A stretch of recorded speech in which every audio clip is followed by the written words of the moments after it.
Hey everyone, and welcome to the channel. So today we're going to take a look at my 2023 Toyota GR86. This is the base model, finished off in steel gray, and for the base they have a starting MSRP at just over $28,000. Now powering the GR86 is a 2.4 liter 4-cylinder. This one here is paired to the 6-speed manual transmission, and it pumps out 228 horsepower, 184 pound-feet of torque. That power is sent to the rear wheels. This weighs in just over 2,800 pounds. It'll do 0 to 60 closer to 6 seconds with a manual transmission. Top speed is 135. It also has a fuel capacity of 13.2 gallons. You'll expect to see around 20 miles per gallon in the city, 27 out on the highway. This also has a wheelbase of 101.4 inches. Its overall length is 167.9. It has a width of 69.9, a height of 51.6, and its ground clearance measures in at 5.1 inches. As we move on to the exterior styling now for the GR86, if you're not familiar with the platform, Toyota started off with the Scion TC, then they went to the Scion FRS, then it went to the GT86, now we have the GR86. So there's been a huge evolution from that original sports car into what we have today with the GR86. Now up front, there's the Toyota badge. This has LED DRLs, no LED headlights or turn signals, but they have a really nice look, especially for those housings. And with the bubbles that go just above that headlight housing in the hood, all the way to the base of the windshield, I think that gives it a very cool design. Right in the middle, a massive grille to provide a lot of cooling with the GR badge. And then there's some trim pieces on both sides. Those are fake. Not sure if I can make those functional or not, but they definitely give it a good look. It would be nice to see those functional. And for the lower section of the bumper, those points on both sides just underneath the grille definitely give it a good look. So I think it has a nice looking sports car design to it. And for the side, 17-inch wheels. These are a two-tone for the color as well as that multi-spoke pattern. I think it's a really nice wheel option, especially for this being the base model. They look very nice. Now just behind the wheel is a functional trim piece. So right there, that's why I said it would be nice to see that one functional so that airflow can go around the tire and exit that trim piece. But coming off the bottom of that trim piece, check out that contoured section for that lower side skirt. Definitely gives it a very aggressive design for the side. We have a nice low coupe, shark fin antenna up top. Mirrors are finished off in gloss black, which I think is a good contrast. And then for the rear, with the base, you don't get a spoiler, but I will be adding one at some point. Toyota badge, of course. There is a release for the trunk, running in that gloss black trim piece that goes right through the trunk. So this has LED taillights, no LED turn signals, but I really like that dark black housing, and it matches nicely, especially with that trim accent. Now this has a backup camera. The third brake light is just at the top of that trunk, and then there's the dual exhaust along with the reverse light down in the lower section. Now working our way to the cargo space, I love that this has a trunk button because it makes it a lot more practical as a daily driver. And for the back, it's not a big vehicle, but there's definitely a good bit of space for the size. Now underneath the floor, a little bit more storage if you need to utilize that. And then you can also fold the back seats down. So that makes it a lot more practical and gives you that much more interior space, which is nice to see. So you have a fun, affordable, and practical sports car. Now, even with the base, we still have the smart key, so I can lock and unlock it using both door handles, which is really nice. For the interior, there's leather and stitching on the armrest, the window controls, side mirror adjustments, matte black for that release handle, and then we have the audio system and a little bit of storage. I really like how we have almost a floating design for that grab handle. It gives you a really nice, comfortable place to rest your arm. Now for the base, we have the two-tone cloth seats, very comfortable. They are manual adjusting. So there's a slider bar up front. We have the height adjustment, recline and incline, and then also the lever to fold that backrest. Like I mentioned earlier, this is a 4-seater. I'm gonna work my way into the back. This is the first time hopping into the back of my own car, and I definitely would have to have the front seats moved all the way forward. No legroom on this side. And as far as headroom goes, if I needed to be back here, it's not that bad. I'm touching the headliner and part of the glass there. If I had the seat adjusted properly, I could be a little bit more comfortable. I'm not going to have anybody in the back, but it's definitely more useful for extra interior storage. And then when you fold that seat down again, it's definitely nice to have, especially for this size. Now I can use that control again and put that seat all the way in its back position. And once we hop in, we are greeted with a very nice leather wrapped GR steering wheel. On this left side, there's Bluetooth and volume along with tuning and source. Right side, you have a few controls for the gauge cluster as well as cruise control. And then being the manual transmission, I'll put my foot on the brake and the clutch. And with that GR badge, we can start this up.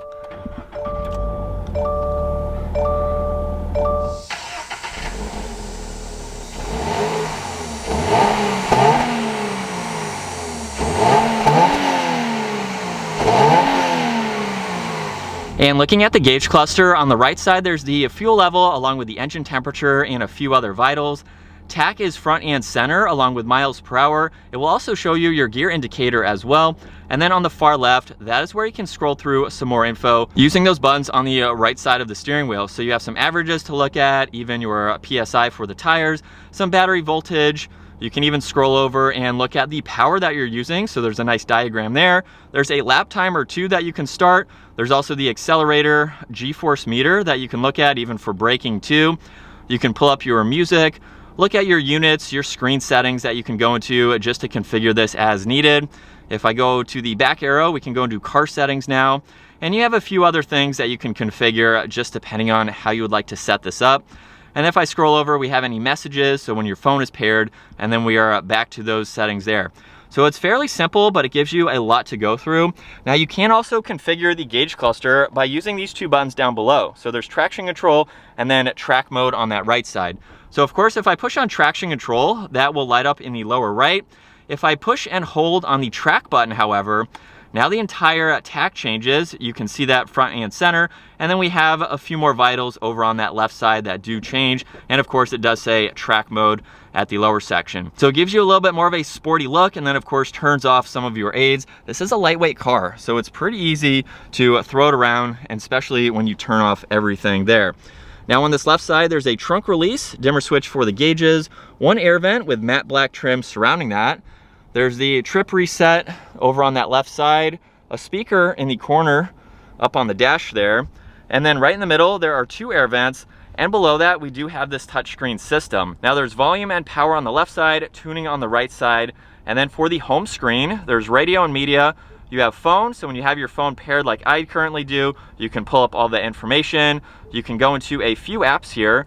Now Apple CarPlay and Android Auto require this to be plugged in. So right in the middle, we have those there.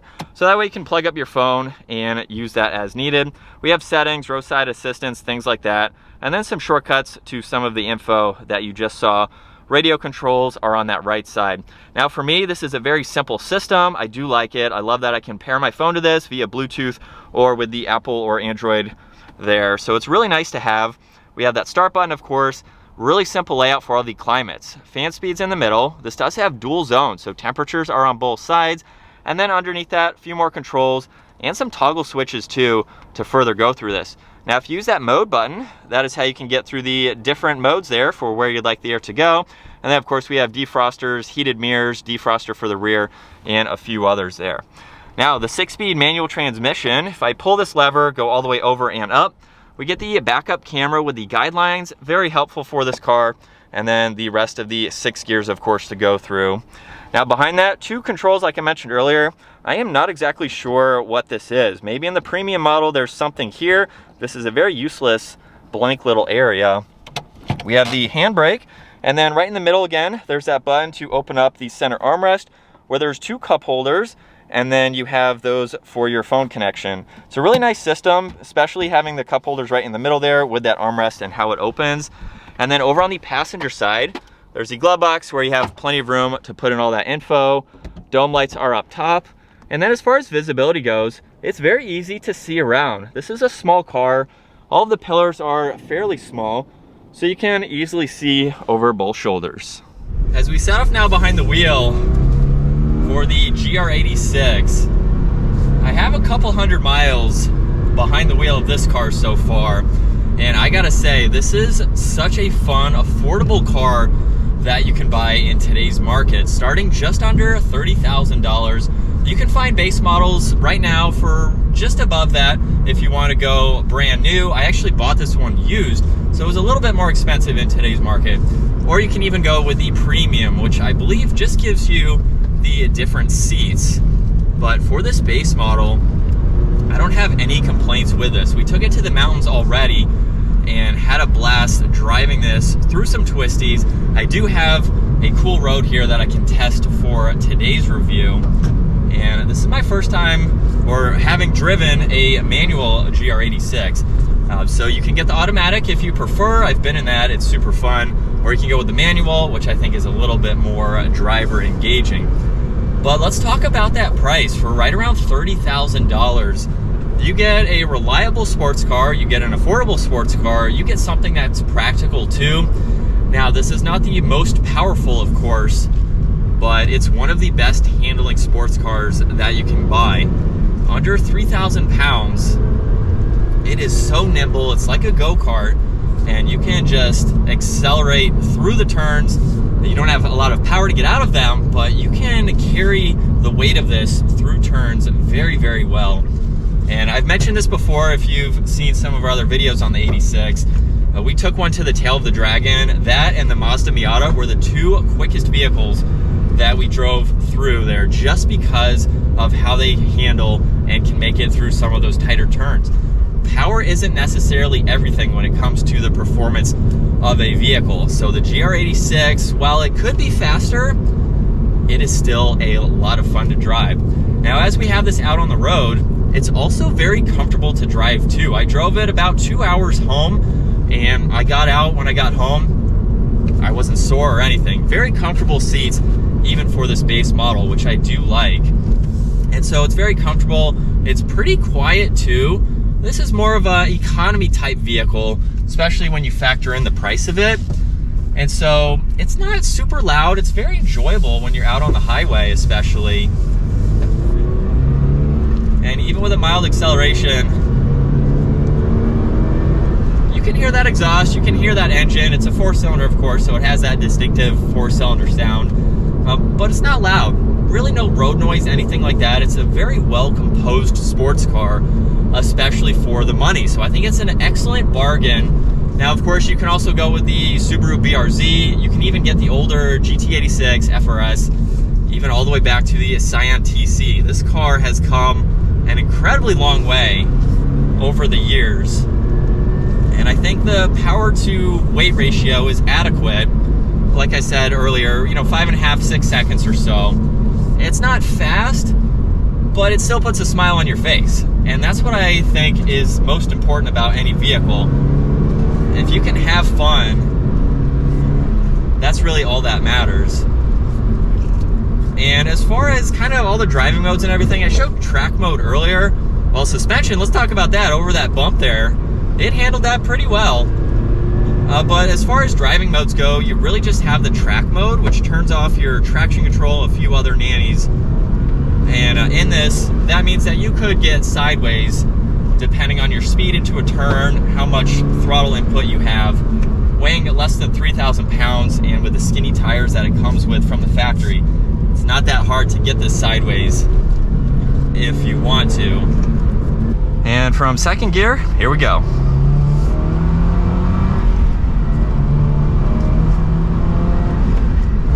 And we're up to speed just like that. So for 30 grand, you're not getting a lot of power, but you're getting a very, very, very fun vehicle to drive. This could be your very first sports car, especially at that price point. It's something that would be relatively affordable to get into.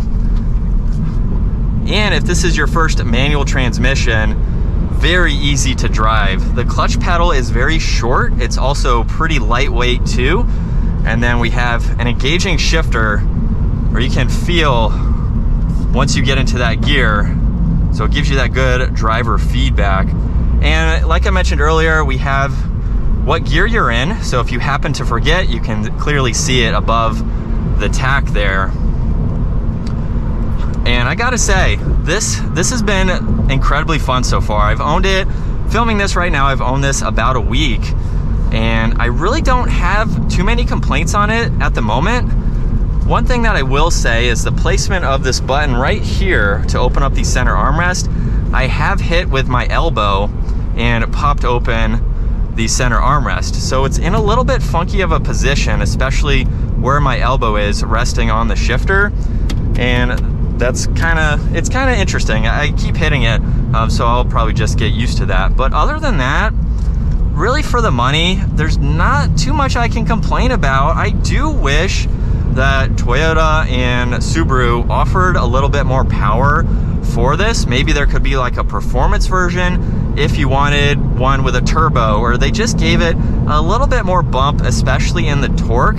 Not to say in the stock form right now it's not fun. It's so much fun to drive, but there are some points and some driving where I could see more torque, maybe a little bit more power, just to give it that next level. So if you were interested in bumping up just a little bit without going, you know, much more expensive, maybe they could offer one that was still at an affordable price point without breaking the bank. But that's really not a complaint that I can talk about with the car, because I don't think they're really going to do that. And of course you can always add more power later if you wanted to. But driving this $30,000 car, it doesn't really feel like it's 30 grand. It feels very nice. There's plastic and stuff everywhere. So that's to be expected, of course, for this price range. But I think it's still a nice interior. It's what you'd expect, basically.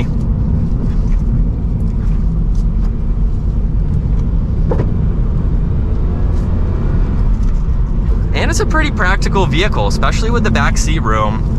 So if this is your only vehicle, it's definitely something that you can daily drive and have a lot of fun with.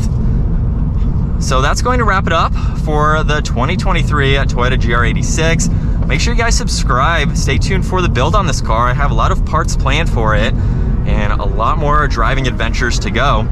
So if you enjoyed today's video, give it a huge thumbs up. Again, hit that subscribe button, and I will see you guys in the next video.